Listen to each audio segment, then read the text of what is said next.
फिर मेरे सर पे कड़ी धूप की बौछार गिरी, फिर मेरे सर पे कड़ी धूप की बौछार गिरी। मैं जाके जहां छुपा था वहीं दीवार गिरी, मैं जाके जहां छुपा था वहीं दीवार गिरी। और लोग किश्तों में मुझे कत्ल करेंगे शायद, लोग किश्तों में मुझे कत्ल करेंगे शायद, सबसे पहले मेरी आवाज पे तलवार गिरी। अस्सलाम वालेकुम दोस्तों, आज हमारे मुल्क के जो हालात हैं, इन हालात में ये बिल्कुल जाहिर है कि मुसलमानों को हर तरीके से टारगेट किया जा रहा है और अब मुस्लिम रहनुमाओं को टारगेट किया जा रहा है। सबसे पहले मुफ्ती सलमान अजहरी साहब को गिरफ्तार किया गया। मुफ्ती सलमान अजहरी साहब का जुर्म क्या था? एक हेट स्पीच के जुर्म में उनको गिरफ्तार किया गया था।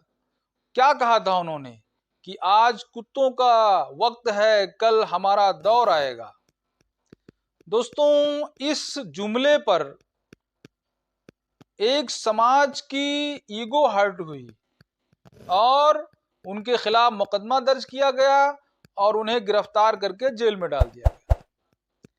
दूसरी तरफ अगर आप बीजेपी के नेताओं को देखिए, बड़े बड़े लीडरों को देखिए, वो ऐसी ऐसी बातें कह जाते हैं, खुलेआम मुसलमानों को काटने मारने की बातें करते हैं, मंदिर मस्जिद की बातें करते हैं।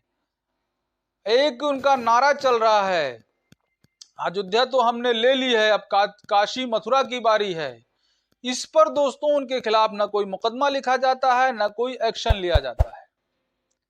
उसके बाद मुफ्ती सलमान अजहरी की गिरफ्तारी के बाद मौलाना महमूद मदनी साहब को एसटीएफ वालों ने उठाया, अपने हेडक्वार्टर बुलाया और 6 घंटे तक उनसे मजबूत पूछताछ की गई।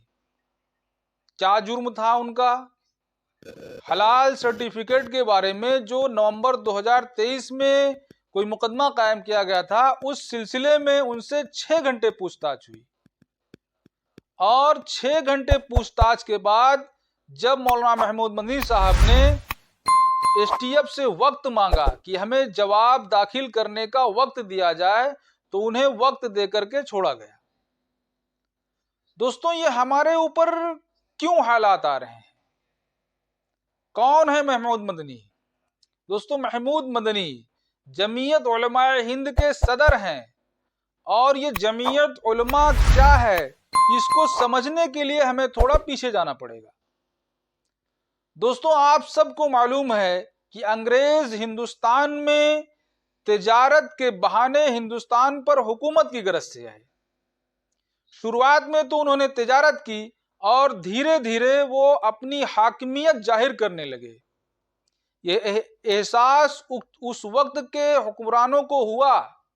सबसे पहले शेर मैसूर हजरत टीपू सुल्तान रहमतुल्लाह अलैह को इसका एहसास हुआ कि अंग्रेज हमारी हुकूमत छीनना चाहते हैं। उन्होंने अंग्रेजों से जंग लड़ी, बिलाखिर वो शहीद हो गए। मैं ज्यादा तफसील में नहीं जाना चाहता, इसलिए कि वीडियो लंबी हो जाएगी और आप लोग ज्यादा लंबी वीडियो देखते नहीं हैं।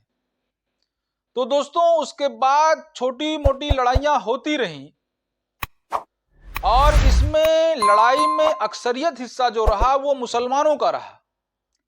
हमारे वतन के भाइयों ने भी इसमें हिस्सा लिया, लेकिन अंग्रेजों के साथ लड़ाई में अक्सरियत हिस्सा मुसलमानों का रहा। उसके बाद 1857 में एक बड़ी गदर हुई। उस गदर में हिंदुस्तान के उलमा इकराम अक्सरियत में शहीद कर दिए गए और मौर्रिख ये बताता है कि दिल्ली से लेकर लाहौर तक कोई ऐसा पेड़ नहीं था जिस पर उलमा इकराम की लाशें नहीं लटकाई गई थी, फांसी के फंदे पर नहीं चढ़ाया गया था। तो दोस्तों, उलमा इकराम बिल्कुल खत्म होने के कगार पे थे हिंदुस्तान से। तब 1866 में दारुल उलूम देवबंद की बुनियाद रखी गई और ये दारुल उलूम देवबंद की बुनियाद भी जंग आजादी को मजबूत करने के लिए, जंग आजादी लड़ने के लिए की गई थी। हिंदुस्तान से अंग्रेजों को निकालने के लिए दारुल देवबंद की बुनियाद रखी गई। दोस्तों, दारुल देवबंद से ही जो उलमा फारिग हुए और उन उलमाओं ने मिलकर 1919 में जमीयत उलमा हिंद की बुनियाद रखी। जमीयत उलमा हिंद एक ऐसी जमात है जो हिंदुस्तान के मुसलमानों को और गैर मुस्लिमों को जब भी कोई परेशानी लाहक होती है तो जमीयत उलमा हिंद खड़ी होती है। लेकिन दोस्तों, आज ये हमारे साथ हो क्यों रहा है? ये इसलिए हो रहा है कि जमीयत 105 साल पुरानी है। 105 साल पुरानी जमीयत ने अपना एक किरदार अदा किया।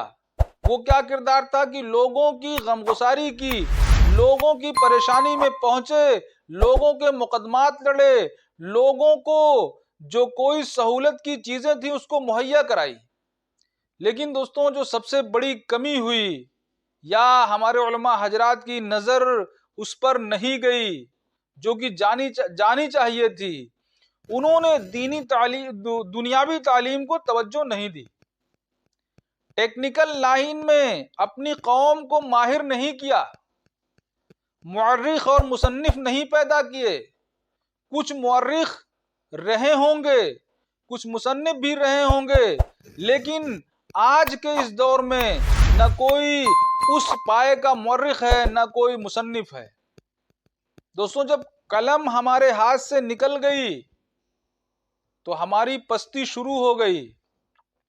ये कलम पकड़ाने की जिम्मेदारी भी हमारे उलमा हजरात की थी। क्यों थी?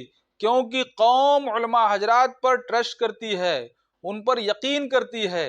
लेकिन अफसोस कि इस लाइन में हमारे उलमा हजरात ने ध्यान नहीं दिया, और उसका नतीजा क्या हुआ कि आज धीरे धीरे हमारी कौम पस्ती की तरफ जा रही है। मौलाना महमूद मदनी साहब को 6 घंटे एसटीएफ के दफ्तर में बिठाया गया। क्या जुर्म था उनका?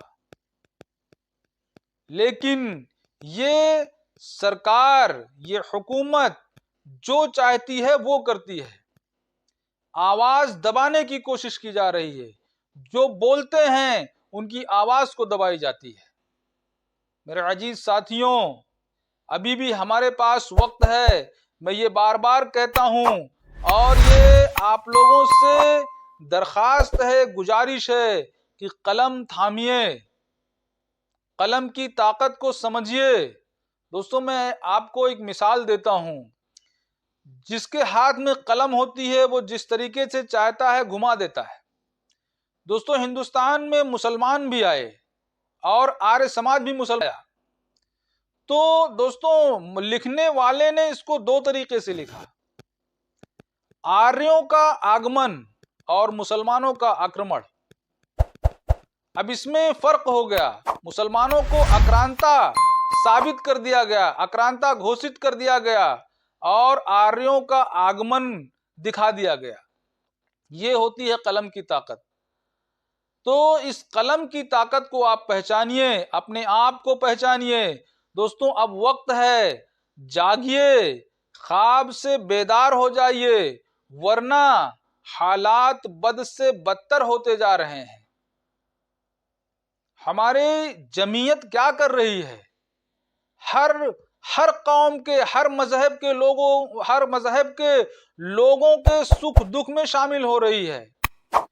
जहां भी कभी दंगा हुआ, कभी कहत साली हुई, कभी सैलाब आया, तो जमीयत ने यह नहीं देखा कि यहां पर हिंदू बसते हैं कि मुसलमान बसते हैं कि सिख बसते हैं कि ईसाई बसते हैं। जिसको जो जरूरत थी जमीयत ने पूरा की। लेकिन आज उसी जमीयत के रहनुमाओं को टार्चर किया जा रहा है। तो दोस्तों, समझिए और आइए, अपनी ख्वाब से निकलकर बाहर आइए, बाहर की दुनिया में आकर देखिए, कलम को संभालिए। दोस्तों, मायूस होने की जरूरत नहीं है। हमें अपने असलाफ की तारीख को देखनी चाहिए। हमारे असलाफ के ऊपर भी बहुत सी परेशानियां आई अजदाद के ऊपर बहुत सी परेशानियां आई, लेकिन उन्होंने उन परेशानियों से निकलने का हल तलाश किया, ना कि मायूस होकर बैठ गए। हमें मायूस होने की जरूरत नहीं है। और दोस्तों, माजिद देवबंदी का एक शेर है, वो जिसको बुजुर्गों की रिवायत न रहे याद, वो जिसको बुजुर्गों की रिवायत न रहे याद, उस शख्स की लोगों कोई पहचान नहीं है। तो मेरे अजीज साथियों, अपनी पहचान को समझिए, अपनी तारीख को पढ़िए।